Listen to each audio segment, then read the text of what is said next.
Hadian baki Asha ki lapan pau ya kajing baki ya kendo hakini ki benai bakim shim yo ya katulop jengki na ka sorkar jela na ki bon benai ba ya ki PPE kumba ka sorkar kala kular ban aya ki haba ki le jingo ki nong pang COVID-19.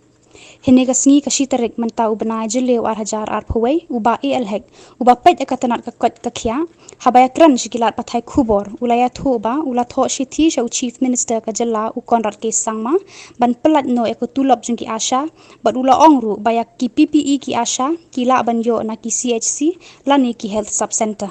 Ki Asha Jungi kita istombha. Kini ki Asha Jungi kita ki very close contact with ki positive. Akan sulsi jongaru. Yang kajeng di sam yang kini ki essential commodities. Nang ailing ba ki Asha ki konpoi yang kini ki yeng ki badon ki isolation. Kita istombha ki Asha. Tinggi suatu ngalai kenduk tu buat ki Meghalaya Asha Association. Lapan yang ada kena kerja ngala ada thok yang isti lapan pau shau chief minister halor yang kena kerja kalau Asha yang kenduk buat ngide mana address yang kena kerja ngajungki. Tiga bayi pada jungki PPE.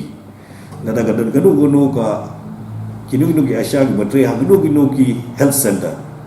Ada gede rural, dia gede urban.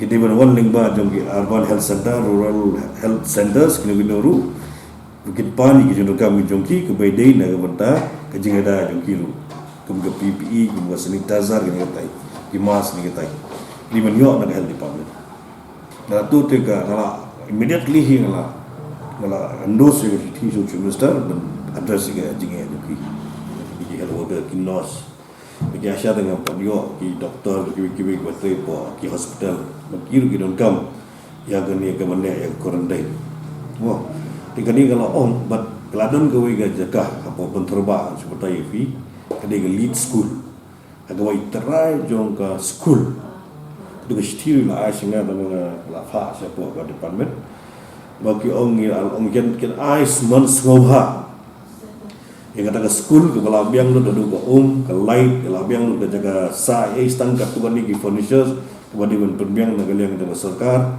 kena melak menbuat yaki health worker serta tiga taruh ngala sim ke inisiatif pada aku beliru ya barang tetiang ilawan si kemat daladihi pan ai kata jaka nama idon kejuk kejing kit-klik kejing slow benya kentiulam daga benda ban ai kejing erap ikini health workers